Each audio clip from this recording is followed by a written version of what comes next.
All right, last week we changed the strings on this Hoyt AX2.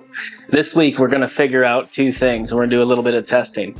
The first thing we're going to test, so if you watched last week's video, I just used this old arrow shaft just to mark where the peep location is going to be, as well as where the D-loop is going to be.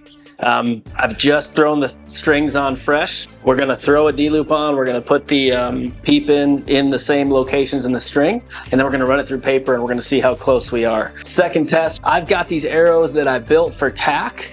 Tack season for me is over this year, so I'm going to take them. We're going to see how they fly with the Montec. If you've watched some of my stuff before, you know I love these Montecs for hog hunting. What I'm going to test here is how well the Montecs will fly with these smaller AAE Hybrid 23 vanes.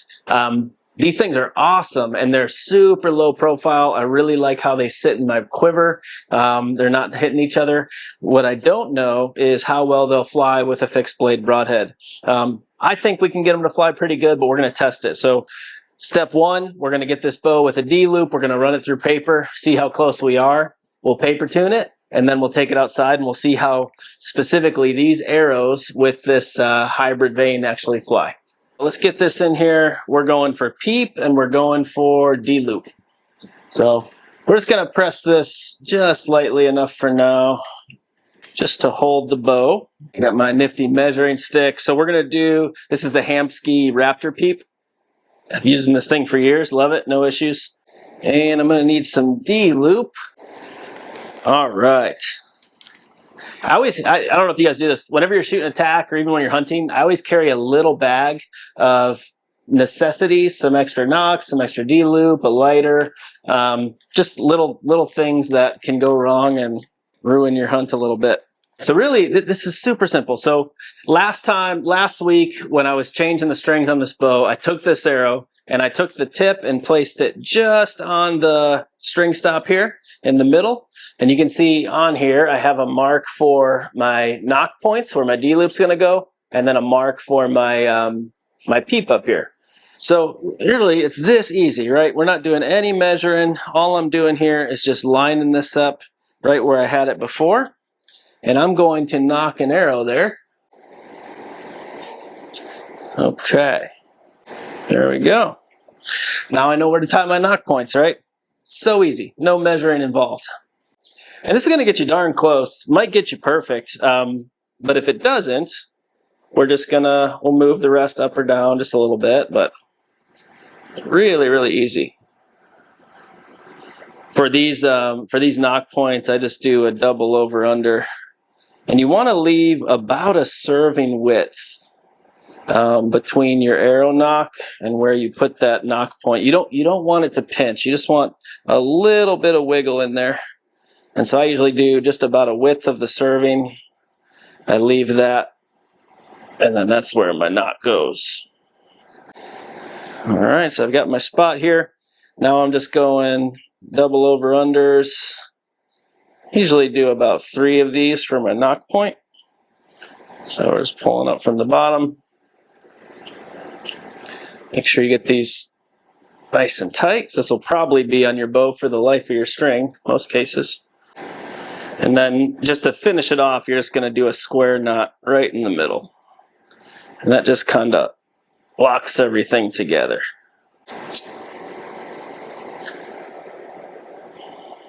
Strings and serving is flammable, so always do it from the top of your string so you're not lighting anything on fire. Okay, so bottom knock point looks pretty good. Now we're just going to do the same for the top here. Okay, we got some nice orange knock points on that string. Now we're going to throw our loop on here. I'm not going to do a full tutorial on the loop on this video, but I have a video about tying D-loops out there, so feel free to check it out. There's also about a million others. So it's a little intimidating when you first get into this, but it's really, really simple once you get used to it. And there's different types of D-loop material, so some of the stuff you get will be a little stiffer. Some of the stuff like this, you have a little more flex to it. I've come to like the stuff that's a little more flex better. seems to be a little bit more forgiving to me. Either way, it's going to get the job done for us. All right, so the way I like to do it, I like to keep my short end here, and I'm going to burn that down first. That then as I'm tightening it, it can kind of stretch everything else out. Get a good little burn on there. Nice little ball. I'm just going to let that dry. You're going to take your D-loop pliers, pop them in there, and you're just going to stretch this thing out. You're going to see that first side cinch. Then I can cut and burn my other side. Need about a 1/4 inch when you cut off the end of this, and then you're just going to fluff it into a little flour. Burn it down, and that puts a nice little ball on there for you. You can really cinch it down, and that is a nice looking D-loop. Nice and tight, not going anywhere. Okay, now we're going to throw this peep in. Okay, got it about where I think I'm going to want it. I'm going to let some pressure off this press just so it tightens up. And now, let's get it exactly where I want it.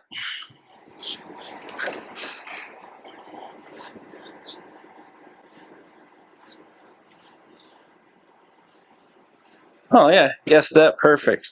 Now we're just going to tie it in. I've also got a video on how I tie in my peeps. I think there's a ton of different ways you can do this. Some controversy on my method, but I like it, and I've never had a peep move on me. So I'm going to stick with it. But tie it how you want. Lots of ways you can do this. One of the most important things is to make sure that you're tying consistently, and you're not causing unneeded stress or twist on your string, too tight, too loose, etc. You want to be consistent with your wraps and your tightness. That'll help you from having peep, twist, and everything else in the future. I think this is closest to Levi Morgan's tie-in method. So it's one piece of serving, about 8 to 10 wraps on the top, and then I'm wrapping down one side of the string split here. This is usually 5 to 6 wraps, and then I wrap the peep itself and then flip to the other side. You're going to see this whole thing cinch up.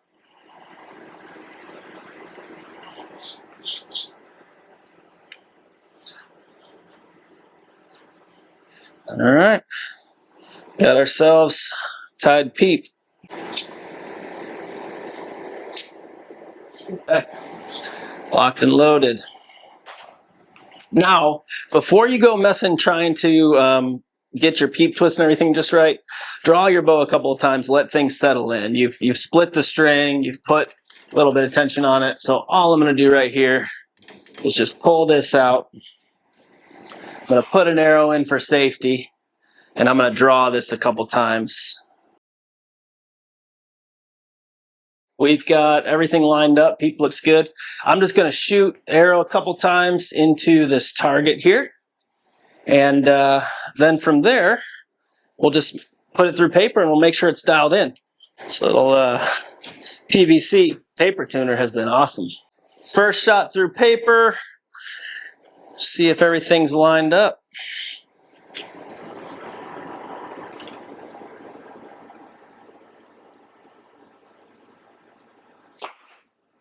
Oh man, looks about perfect. Shoot one more.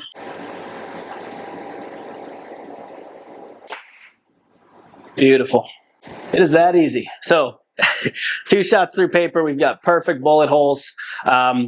Other than setting the timing, the only thing we did was mark on the arrow shaft where this knocking point was going to be and where our peep was.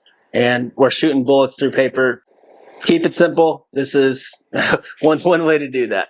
So now we're going to head outside. So again, this is getting set up for summer hunting. what we're going to do is I'm going to throw my quiver on. We're going to throw some arrows downrange with the Montec. Second thing I wanted to check is if these arrows, these are Easton 6.5s running the small 4-fletch setup. So AAE Hybrid 4-fletch config, but these are much smaller. Like for example, here, this is an Axis with a 3-fletch, but this is the large hybrids, and these are the small. You can see how much of a difference that makes. Now, I really like these small ones, just because they clear in the quiver, they're not smushed up against each other. I just like them. But while they fly great with field points, I don't know how well they'll steer with the broadhead. My criteria for hunting, right? If I can shoot consistently accurate with my broadhead out to 50 yards, I'm comfortable, I'm going to run it. So I'm going to go out there, we're going to shoot a couple of pairs with broadheads and just make sure that we're hitting next to our field point out to 50 yards. From there, we're good to go.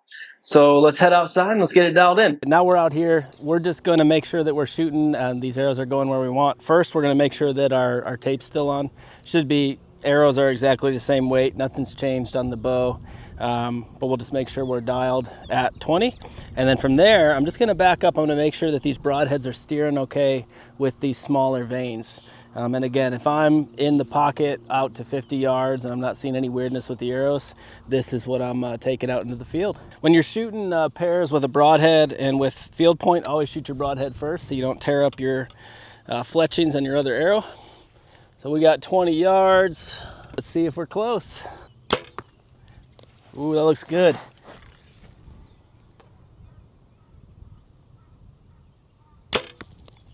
Oh, we're in there, buddies. All right, let's back it up just a little bit. Almost the same hole there. I think this is gonna be around 40. We'll check. Got a horse over here. Hopefully she doesn't hit the camera. Let's see. There you go. There's my shooting partner. You're gonna be in my lane, girl. Go, go. Now we're back here a ways. This is at 36 and a half.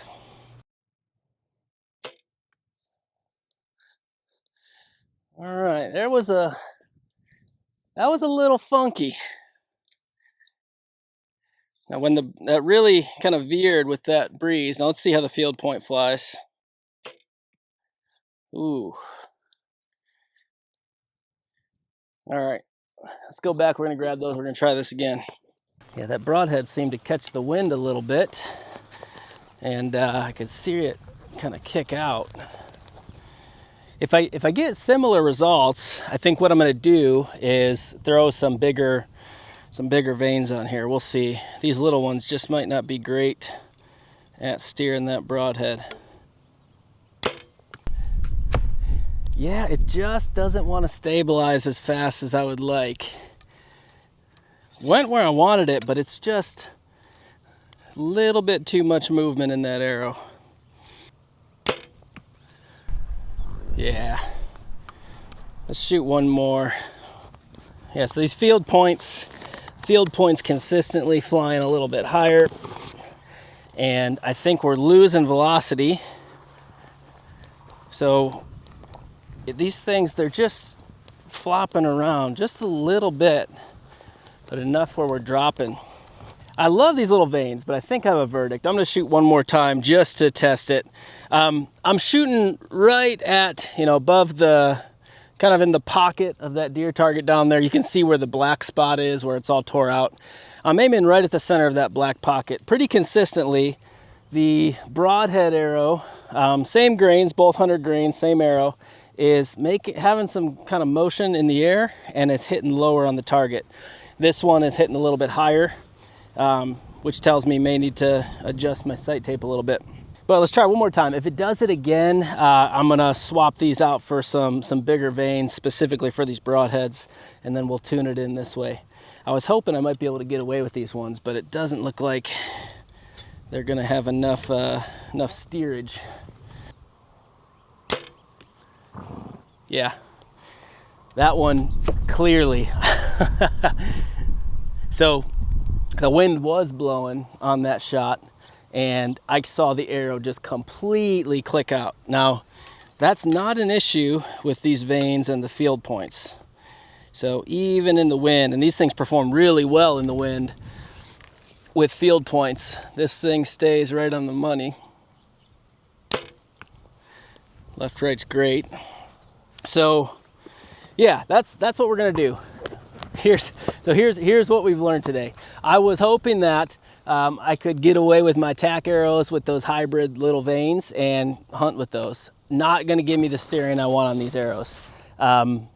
So it is what it is. So what we're gonna do, we're gonna run the Montex on that same shaft for hunting season here, but I'm gonna flip them. I'm either gonna put some full-size hybrids, maybe some maxes on there, something that's a little bit bigger. Go 3 or 4 fletch, we'll see. I'll see how many vanes I have in the shop, but end of the day, gonna need more steering for those broadheads. Yeah, look at that. I mean, this arrow, there was a little gust and it just veered way over. Almost lost that arrow. Look at that, right in the neck. So that's not gonna do. Thank you so much for watching. Hit the like, hit the subscribe, and we'll see you on the next one.